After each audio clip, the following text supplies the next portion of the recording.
Have you ever noticed you can know something your whole life, but not actually understand it until you live it? Let's talk about that.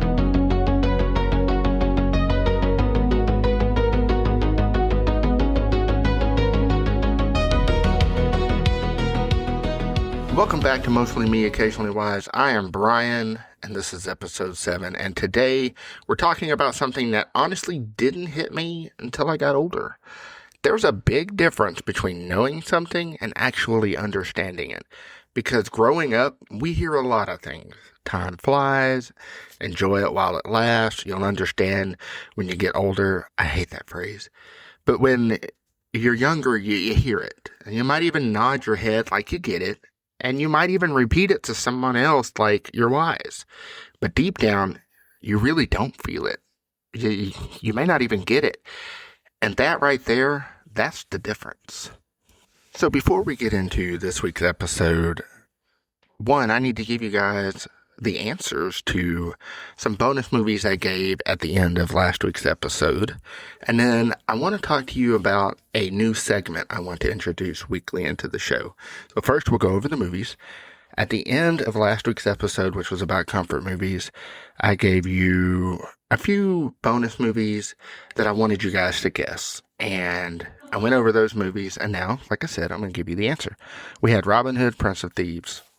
Hands down, one of my favorite comfort movies. I love Robin Williams, Morgan Freeman, Christian Slater, and even Alan Rickman's in it.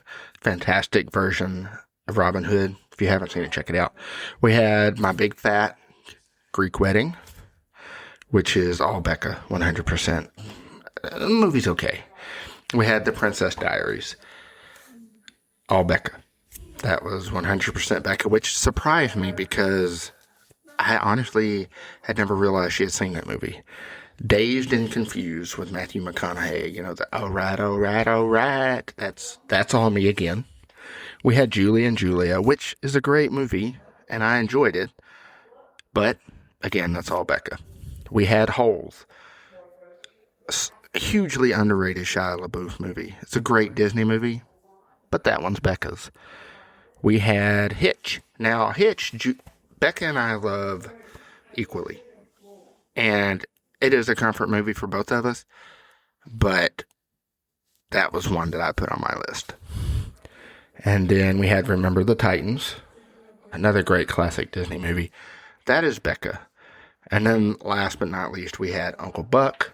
And I have talked about my love for John Candy in general. So Uncle Buck should have been one that was pretty easy to guess. So, on to the next thing. I want to start introducing weekly a new segment. And I'll come up with a catchier title for it later, but right now it's a weekend review. And this is where I just talk about life for a minute. What's going on, the real stuff behind the mic. It gives you a chance to know me a little better and my family. But it also may give you something to relate to. So let's talk about this week. So several things happened this week. We had a couple of milestones that the podcast hit. We had 100 downloads, and we hit 100 plus followers on the Mostly Me, Occasionally Wise Facebook page. Fantastic news. I love it.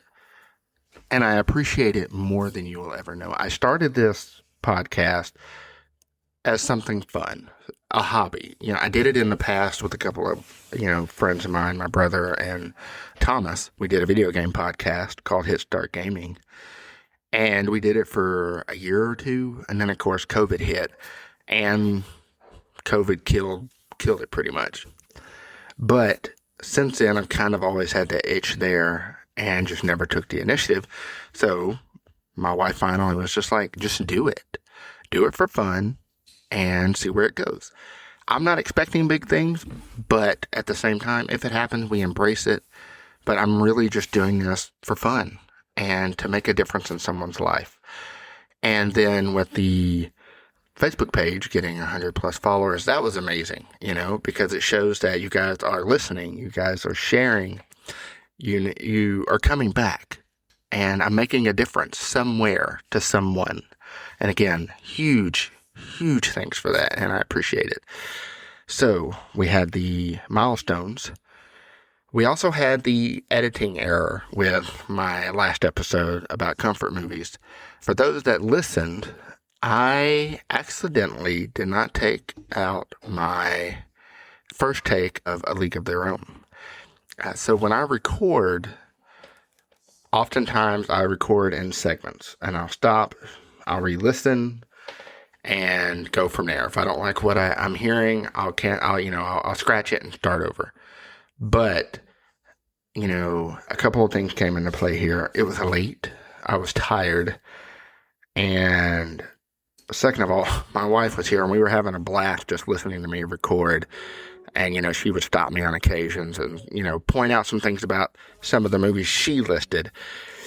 But Thursday, when we were going out to lunch, we were listening to the podcast together, and I realized I left that take in and didn't take the mess up take out. So you heard two takes on A League of Their Own, because the first little bit you hear, and I can't remember an actor's name, which was Lori Petty.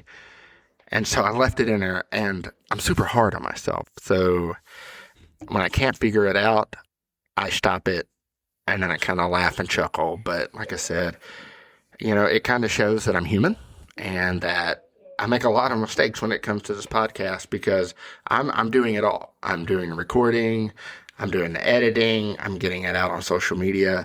I mean, we're still fresh and new. There's no way I can pay for an editor right now. And to be honest with you, editing is kind of fun for me. It's giving me something to learn, and to grow with.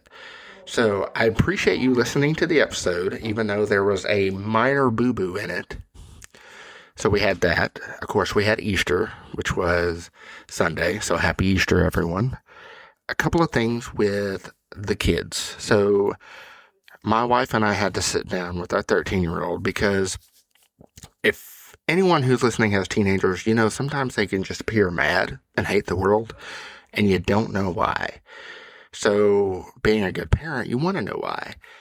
And I kind of just could pick it up, throughout the week, and I finally just said, hey, why are you so angry? What is going on? Of course, he threw something else back at me in a hateful manner, so I stopped. Of course, my wife interjected and corrected the way he talked to me, because he was disrespectful, and we let it go.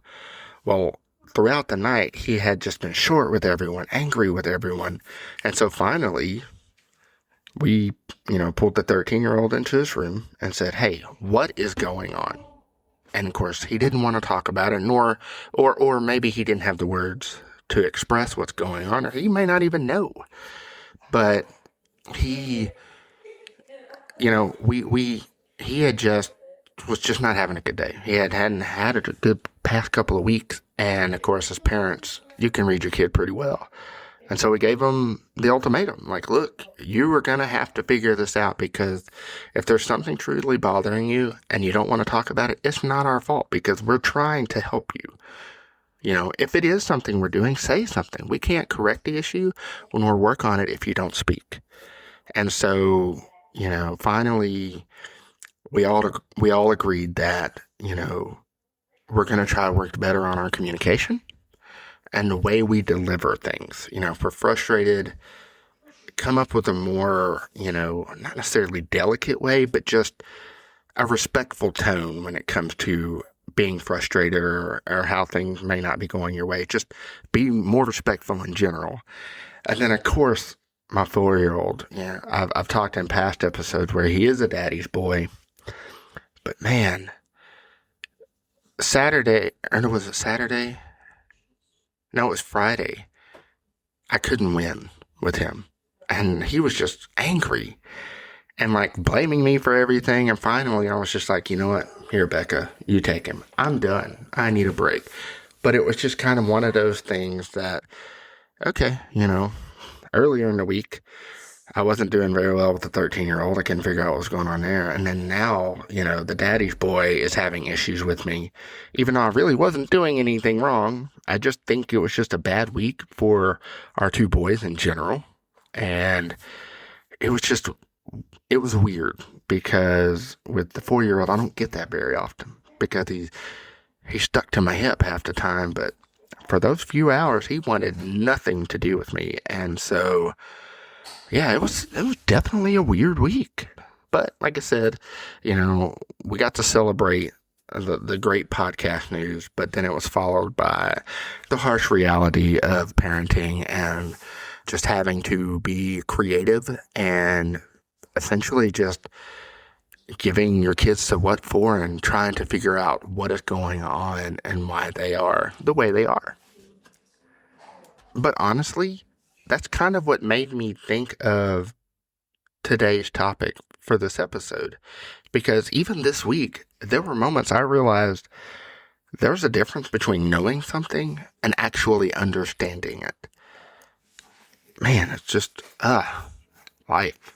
And life has a great sense of humor and has an amazing way of giving you moments when you least expect it. So let's talk about the things that we all know early on in life. So have you ever noticed how much advice we actually hear growing up? I mean, it's literally everywhere. Parents, teachers, family, even those random people who feel like they've lived long enough in life to give you a speech probably at the worst possible time. And the crazy part is, most of that advice is not wrong. It's actually right. We don't understand it yet. I mean, like when people say money doesn't buy happiness. And when you're younger, you're like, yeah, okay, but it does help. And, oh man, I was so bad about that. So I had, not so much anymore, growing up and then even into my 20s and early 30s, I was awful with money. I've had the big FOMO thing going where if I didn't buy something then, I wasn't going to be able to get it later. And of course, that brought a sort of satisfaction with that. And growing up over time, I realized that, having that money and then buying those things then and immediately, yeah, it's a temporary happiness because later down the road, when you've already spent that money on something that you probably didn't need, a bill comes up or an unexpected expense or, I was divorced at the time, so I was a single father and, something would come up with my daughter at the time. So yeah, definitely, you may hear it a lot and it's that money doesn't buy happiness. That piece of wisdom gets old because you hear it a lot growing up. And it's funny because it's something that you still hear even into adulthood and as you grow older, but you do start to understand it more. The next one is pick your battles. So, I still struggle with that one because I have a teenager and there are times he has a response for everything. And the pick your battles quote does not register in my brain. And it goes right out the window and I fall right into his trap. And so oftentimes I am talking with my wife after my moment of frustration and realizing, was that a battle worth picking? Because I've given him the satisfaction of getting me frustrated, getting me worked up. He's poking, and it worked. So, pick your battles is another one that, you heard when you were younger and you were like, okay, I'm gonna fight every battle. But then when you have kids or when you start to grow up, you realize, that quote really rings true because, you really do need to pick your battles because battles in general require a lot of thought and effort. And the older you get, you realize it's just not worth it anymore. And then, of course, the big one, time flies. So I talked a little bit about time flies in my This Is 42 episode because when you're younger, time feels slow. It really does. School feels long, days feel long, waiting feels like forever. And so when someone says time flies, you hear it, but you don't understand it. And, I didn't ignore the advice growing up, I just didn't understand it yet because, I didn't have kids. I wasn't paying all these bills. I wasn't getting older. And there's a quote that I hear quite often from the people that oftentimes seek wisdom from. One of the biggest quotes is, the older you get, the faster time flies. And that is probably one of the truest quotes I have heard in my adulthood. And so if you're an adult and you have kids, or you're in the process of having kids, or you're just older in general, you will quickly see, if you sit down and stop, how fast time has flown by. It is so crazy to even think about now. So we just talked about a few quotes that you hear growing up, and there's a million more we could probably touch on. And at the time when you hear those certain quotes, you don't understand them yet. You really don't. But then life happens. And life has a way of taking everything you've heard throughout your life and putting it right in front of you. Not in a quote, not in a speech even, but in real moments. Moments where you don't have a choice but to feel it. Because experience hits different than advice. It really does. You can hear it 100 times, 1,000 times, 1,000,000 times. But one real moment, it will teach you more than all of it combined. The first time life doesn't go your way, the first time you feel real pressure, that first time you realize, okay, this is on me now. And when that occurs, you realize things are starting to shift. And understanding doesn't come from hearing it, because it really comes from living it. And that's, man, this one's hitting hard. Like, it's hitting my heart just talking about life happening. So I've been through 2 divorces, and I've had a lot of life experience. And in my second marriage, a common phrase I heard was, you don't have enough life experience. Don't let anybody tell you that, because everyone experiences life in their own certain ways. Yes, I might not have the experience in some areas that you do, but don't let anybody tell you you don't have enough life experience. You experienced life in your own ways. And, there were other things in that second marriage that led to eventually us divorcing. But that was one of those big, big quotes that hurt a lot. And I just don't know where it came from. Fortunately, I got out of there, and, now I'm the happiest that I've ever been. But, understanding, the speeches and the quotes you hear growing up, and then having life happen, and then, of course, me having to hear, you don't have enough life experience. And I'm like, look, I've been through a divorce. I had to go through custody disputes over my kid. At the time I was working a dead-end job. Don't tell me I don't have life experience. So if you're listening and you have someone that's telling you consistently you don't have enough life experience, just hold out your hand and say no. Because again, I don't have the experience you have doesn't mean I haven't experienced it in other ways. So just tell that person to shut up and sit down. Jeez. I hate that quote. Man, I hate that quote. So let's talk a little more about the wisdom I heard growing up. And of course, when life occurred and I realized, oh, okay, this is what my mom's told me, or what my, friends have told me, or my mentors have taught me. They're really starting to show their face now. One thing that really, changed a lot of the way I interpreted and understanding was when I became a parent. And I'll be honest, nothing made this more clear than being a dad. Because of kids, I knew things. I knew kids needed patience. I knew that parenting wasn't easy, because I gave my mom hell. I knew you had to be present, and I knew all of that. But knowing it and living it were 2 completely different things.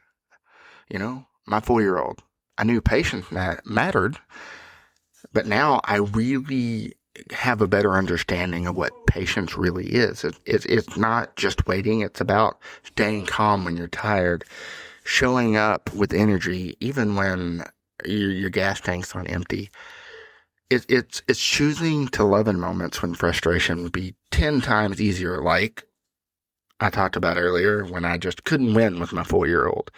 I was frustrated, and that's why I chose the high road and handed it over to Mom. And of course, Mom was able to, hey, calm him down a little bit and just try to figure out. I don't even really remember what was bothering him, but of course, we move on to my 13-year-old. I knew trust was important.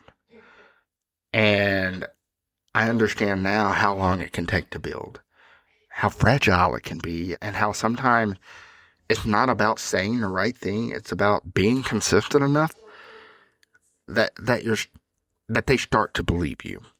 And we're having moments, and we will have those moments. It's amazing when you have those moments, to cherish those. And of course, my 19-year-old, I always knew that kids grew up. Everybody says that. But knowing it and actually watching it happen, it hits different. I mean, it's real. It's one of those moments where you sit back and go, man, they weren't lying. That one hits hard a little bit. I mean, parenting didn't teach me new ideas. It made me really understand the ones I already heard. And if there's one place where the difference between knowing and understanding really show up, it's in a relationship, or in relationships in general. Because just like everything else, you grow up hearing things like communication is key, don't go to bed angry, it takes work. You hear it again and again and again, but we really don't understand it yet. Because relationships will teach you things, a lot of things, that no advice could ever could. You really don't understand communication until you realize it's not about talking. It's about being heard and making sure the other person, feels heard too. I didn't have the greatest childhood growing up, and going through 2 failed marriages, and then just trying to figure myself out and who I really was. Communication wasn't, and sometimes isn't, the easiest thing for me, because I struggle with being afraid what the other person feels. So growing older, my wife and I have been married for 10 years, and it hasn't always been easy. And communication has been probably one of the biggest issues we've had, because we love each other so much that there are times that we keep our thoughts in, and we don't, allow ourselves to be heard. And it took us going to a church class to learn that. And so, communication is a big one. You really don't understand it until until you've experienced how powerful it is. Patience is another one. You don't really understand patience until you're in a moment where it would be easier to react than to pause. Patience is a big one. And then, of course, compromise. You don't really understand compromise until you see that it's not about winning, it's about choosing each other. And I think one of the biggest things I've learned, besides, compromise, being patient, and communication, is that being right and being in a healthy relationship is not always the same thing. I mean, in fact, some of the most right I have ever been were also some of the worst wrong moments in my relationship. And that's a tough realization, because when you're younger, you think about, if you're right, you stand on it, you defend it, you prove your point. And as you grow, you start to understand sometimes the best move isn't about proving you're right. It's about protecting your relationship. understanding teaches you that, it teaches you how to say something. Matters just as much as what you say. And you can know how to love someone, but understanding how to love them takes time. And let's be real. There are definitely moments where I thought I handled it perfectly. And looking back, no, I didn't. Yeah. I mean, there's no other way to say it. Yeah, I didn't. And just like everything else we've talked about, relationships are one of those places where life turns knowledge into understanding. And you know what else I've been thinking about? A lot of the understanding I have today didn't just come from what I went through, going through life. It came from the people around me, because when you really look at it, there are people in your life who gave you wisdom, or even still give you wisdom without realizing it. So I want to give shout out to several people that have meant a lot to me over the years, that have really taught me a lot of things and maybe not even realize it. I want to start off with my best friend, Robbie. I have known Robbie since 5th grade, and the wisdom he has taught me over the years is, one, friendship. Now, friendships go through different phases in life. Obviously, growing up, when we've known each other in 5th grade and all the way to junior high and high school, we saw each other every day. We had fun. We learned, we grew together. But then we kind of went our separate ways, but we never lost touch. We still hung out, we still caused trouble, and we became adults. But I've realized over the years, especially now, especially when I had my daughter, that we couldn't hang out all the time. And the best piece of wisdom he has taught me so far is that with the type of friendship we have, it's special. For one, of knowing each other as long as we have, but knowing that I could go a week or 2 weeks without talking to him or checking in, maybe even a month. If something comes up and I really need him to be there, he'll be there. And to me, that wisdom and just being there and that kind of friendship is just, man, it's special. And I hope, if you're listening, you have that one friend. You need to hang on to them, because they're one in a million. They really are. The next person is my father-in-law, Mike. I won't say his last name, but Mike. Now, he has really been a driving force of being a father figure. My father and I weren't close growing up, and he was, I oftentimes joke that I'm his favorite child, and he'll play along. We're good sports about it. I think it may upset my wife's younger sister, but I still love you, Kristen, and I'm still the favorite child. But with Mike, he has done several things for me. He has shown me what a good father is. He has shown me what a good man who is really deep in his Christian values. I struggled with faith growing up. And, yes, when I met Becca, she introduced it to me, but being around Mike and seeing how involved he is with church and how he implements all of God's teachings with what he says and does in life, that has impacted me. And the wisdom he has given me along the way, it has allowed me to grow my relationship with God so much that when I was thinking about being baptized, in which I was, he was the first person I went to, because there were a lot of questions I had, and he was there for me. And then now seeing him with my kids, he is showing me what, and I'm trying not to get emotional talking about it, he has shown me what an amazing grandfather should be. And Mike, I know you're listening. I appreciate you. I appreciate you being an amazing father figure to me, and I appreciate you being an amazing grandfather to my kids.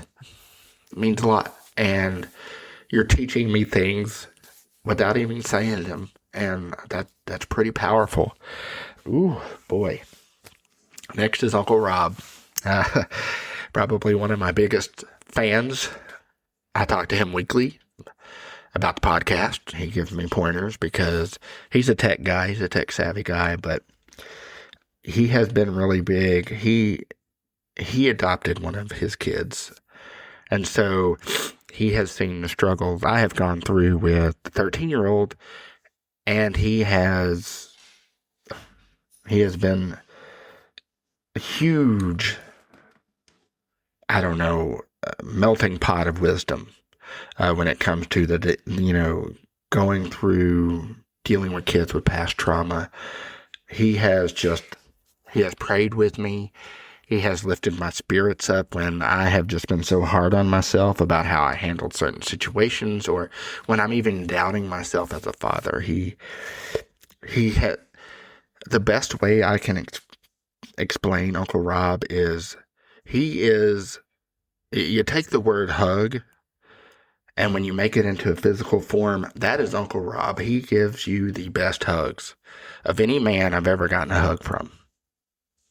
And it's one of those hugs that I could be having the worst day possible, but he gives me a hug, when I see him, family functions and things like that. It's a really good hug.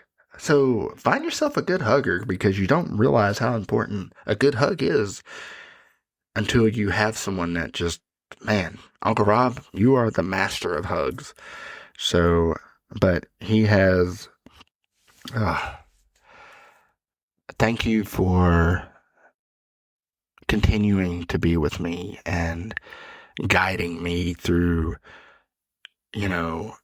having kids with past trauma and reminding me that I'm a good father.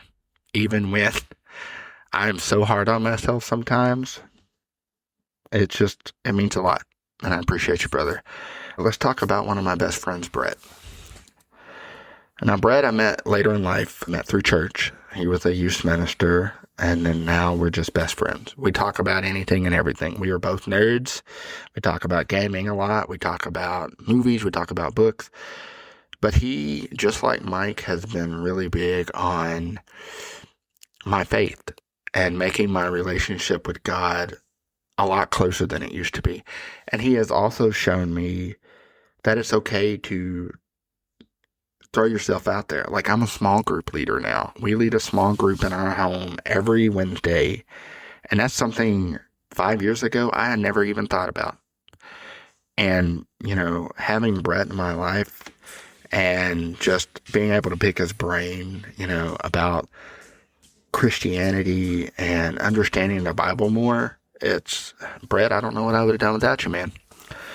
And last but not least, oh boy, just talking to my wife about it today made me realize how much I miss my grandmother.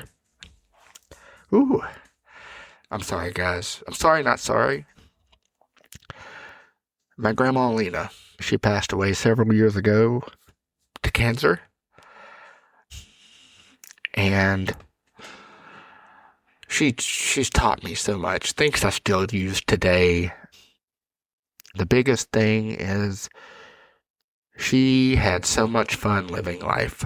And there's a phrase that you hear often, don't take life so seriously because you never make it out alive.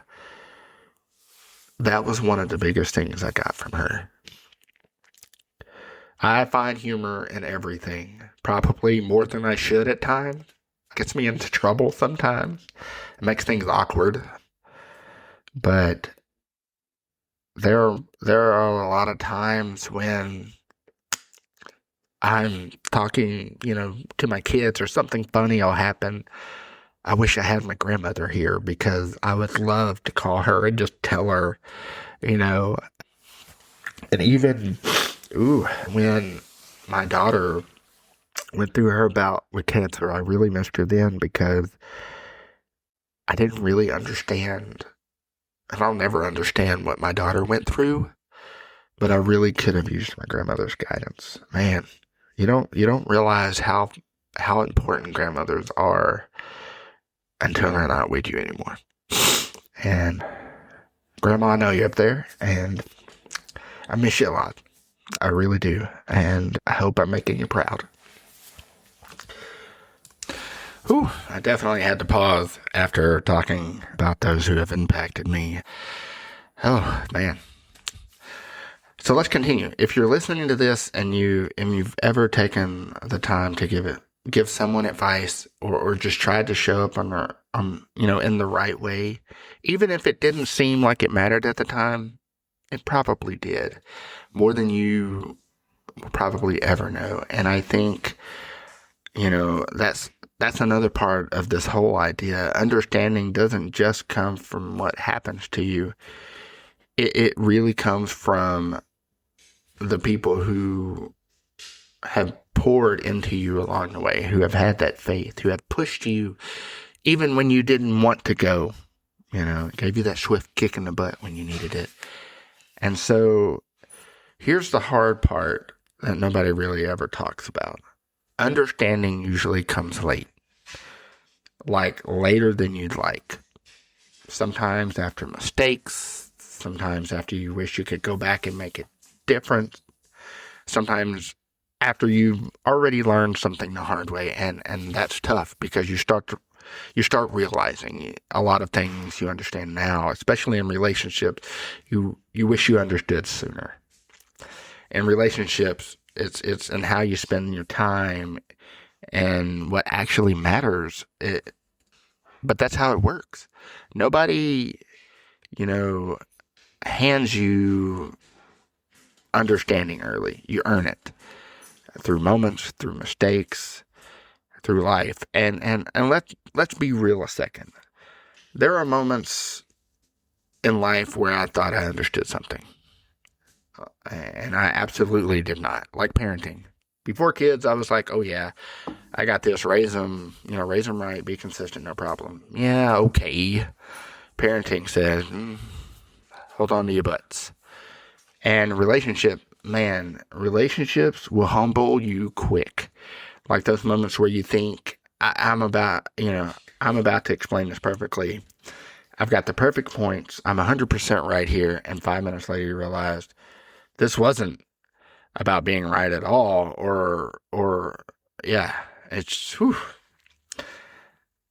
I've been in a lot of those moments.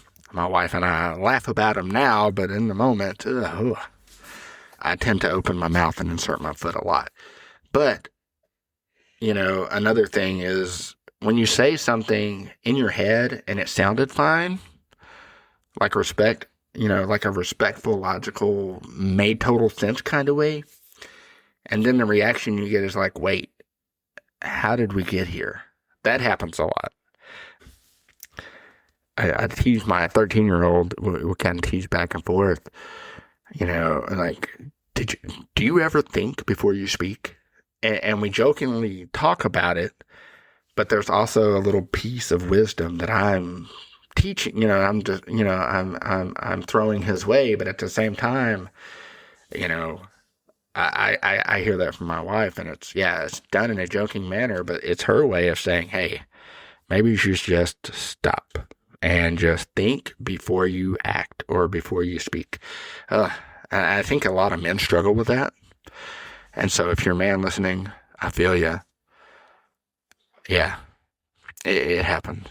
But, just go give your wife a hug, a little pat on the butt, and everything will be, all right.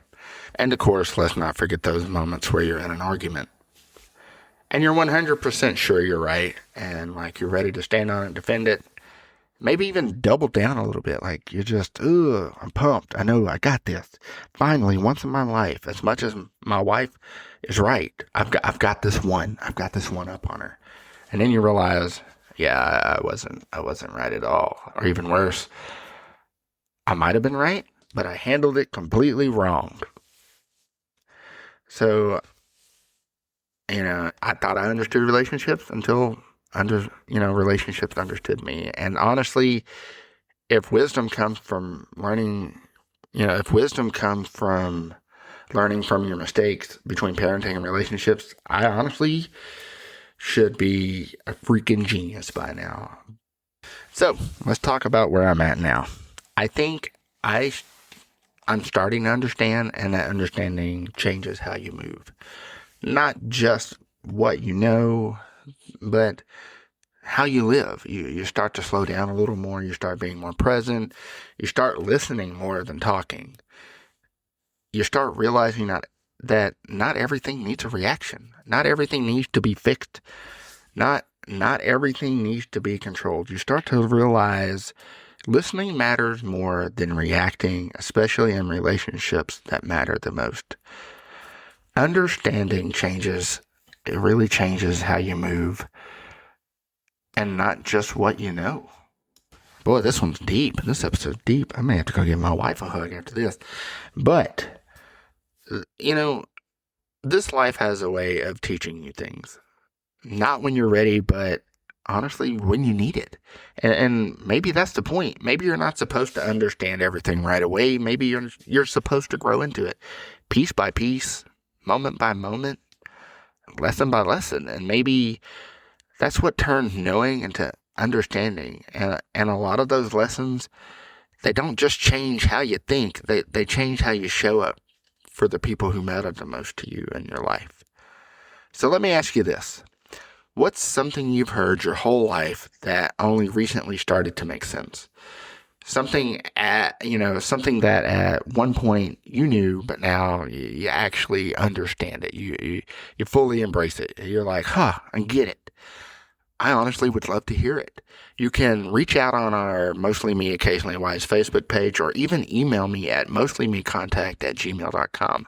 I really do want to hear your stories, your lessons, the things life have taught you along the way, because we're all figuring this out together. And as always, stay mostly you, occasionally wise.